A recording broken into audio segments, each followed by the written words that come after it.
It started with 5 little words. Can I eat your leftovers? I was halfway through a policy debrief over grilled halibut and garlic risotto when I looked up and saw her, this tiny little girl, soaking wet from the rain, shoes that didn't match, clutching the edge of our table like it was a lifeline. My first reaction was annoyance. I was Senator Evelyn Monroe, 2 months away from the Iowa caucuses, trying to save my campaign and my sanity at the same time, and now some street kid had wandered into the Capitol Grand Hotel during a fundraising dinner. But then I saw it. The locket around her neck. Gold. Worn. Shaped like a half-heart. Just like the one I hadn't taken off in 8 years. That moment, it cracked something in me. I told my campaign staff to back off, told security to give us a minute, and asked her name. Marley, she said. 8 years old. Said she lived with her grandpa in Southeast D.C. Said he was sick in the hospital. Said she hadn't eaten in a day. I slid the bread basket toward her and watched her devour a cold dinner roll like it was the best thing she'd ever tasted. And I kept staring at that locket. Because the last time I saw the other half of it, I was 24, sobbing in a private delivery room, handing my newborn daughter to one of my father's aides, being told it was for the best. They said a proper adoption had been arranged. Said the child would go to a safe, wealthy home. Said I couldn't afford a scandal if I wanted a future in politics. But that night, after Marley left with the food and the cash I gave her, I couldn't breathe. I paced my hotel room, clutching my own locket, trying to remember every detail of the baby I'd only held for an hour. Her cheeks, her hair, that tiny cry. The next morning, I faked a schedule conflict and went to Washington General. Told them I was Marley's aunt. Visited Walter Taylor, her guardian. He was barely conscious, but lucid enough to tell me the truth. He found Marley as a baby, in a dumpster behind a federal building. Only thing with her was a gold locket. I felt like I was drowning. My father hadn't arranged an adoption. He'd arranged a disappearance. I left the hospital and called my father. Senator Richard Monroe Sr., architect of my entire career. Kingmaker. Monster. He answered on the 3rd ring, already knowing why I was calling. He didn't deny it. Just said, some things are better left buried, Evelyn. That night, I brought Marley to my suite at the Watergate. Ordered room service. Let her pick a movie. She fell asleep on the couch with a half-eaten grilled cheese in her hand. And for the first time in my adult life, I felt like a mother. Until someone tried to kill us. Door handle turned at 2 a.m. Despite the deadbolt. Man in a ski mask. I grabbed a lamp, swung like hell, and pulled Marley into the hallway barefoot. We ran down the service stairs, out the back exit, and didn't stop until we were 5 blocks away. After that, I went underground. I called Alicia Jackson, an old friend of Marcus, the civil rights lawyer I'd fallen in love with in law school. Marley's biological father. He died in a car crash 2 years ago. Except, Alicia had always suspected it wasn't an accident. Marcus had been investigating illegal drug trials run through the Monroe Foundation in minority neighborhoods. The same foundation my father had run for 40 years. I started digging. I used my old campaign credentials to access documents. Alicia helped me decrypt encrypted files. What we found made me sick. Hundreds of kids targeted for medical testing. All from families with certain genetic markers.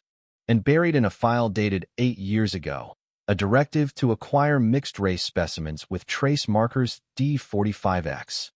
That was Marley. That was my baby. They didn't want to adopt her. They wanted to study her.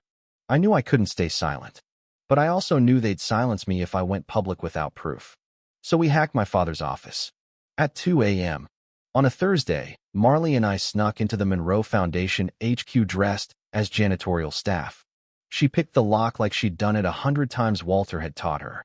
We downloaded everything, financials, trial data, emails. And then the alarms went off. We ran. Again. I got shot on the way out. Grazed my ribs. Marley kept pressure on the wound until help arrived. Denise, a former nurse who'd lost her son to one of the Monroe trials. She took us in, patched me up, and joined the fight. We spent 3 weeks bouncing between safe houses. Watched on the news as my father announced I was mentally unwell and had been removed from the campaign. My accounts were frozen. My name slandered. But we had what they didn't. The truth. So I crashed his press conference. Walked straight into the Capitol Grand Ballroom, just like Marley had walked into that restaurant weeks before. I took off my disguise, stepped up to the mic, and said, "The Monroe Foundation has been conducting illegal medical experiments on minority communities for over 2 decades. My father orchestrated the abandonment of my newborn daughter. And when she came back into my life, he tried to have us both killed." People gasped. Reporters shouted. My father lunged for the mic. Then he clutched his chest and collapsed.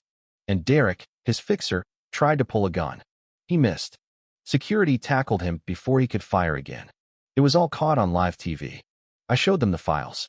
The locket halves. The DNA match. I dropped out of the race that night. I'm not proud of the years I stayed silent. Of the people I let my family hurt while I climbed a ladder built on secrets. But I won't be silent now. Today, I live in a modest home with Marley. She goes to a new school. I pack her lunch every morning. I meet with lawyers, doctors, activists, journalists. I work with families whose children disappeared. We've launched a truth commission. We've opened lawsuits. We're forcing accountability. And every night before she goes to bed, Marley asks me a different question. Sometimes it's about her dad. Sometimes it's about the news. But one night, about a month ago, she climbed into my lap and said, "Is it okay if I call you Mom now?" I couldn't speak. Just nodded and held her until she fell asleep. That locket around her neck? She doesn't wear it as much anymore. Says she doesn't need to. Says I'm not a missing piece anymore. I'm home. So, what would you have done if you found out your child wasn't adopted but abandoned? And the people who raised you were behind it all? Would you walk away quietly, or would you burn the whole thing down? Drop a comment below and let me know what you believe justice looks like in a world full of secrets. And if this story moved you, share it. Let people know that even after betrayal, after silence, it's never too late to do the right thing. Because sometimes a child just wants to eat your leftovers. And sometimes that child is your whole damn heart.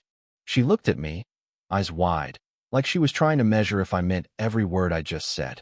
And in that moment, sitting across from her at that tiny motel table, eating eggs from a paper plate, I realized this little girl me daughter had seen more betrayal and hardship in 8 years than I had in my whole life.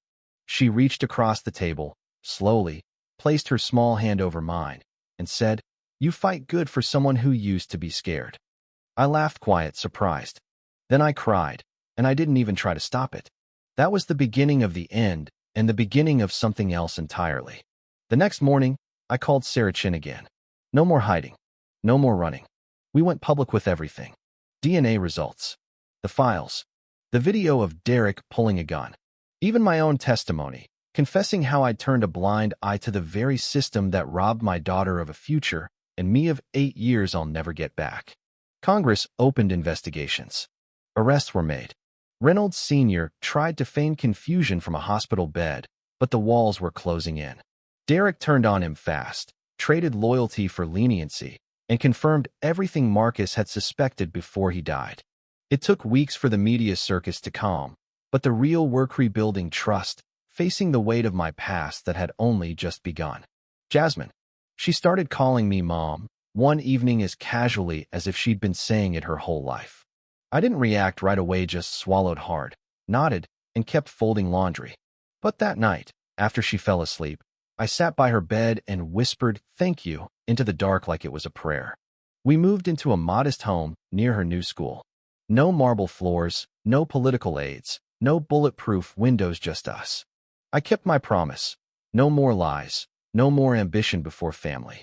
I spoke at town halls, not press junkets. I listened more than I talked. I started volunteering at a community center named after Marcus. And Jasmine, she's thriving. Top of her class. Fierce. Funny. Scarily insightful.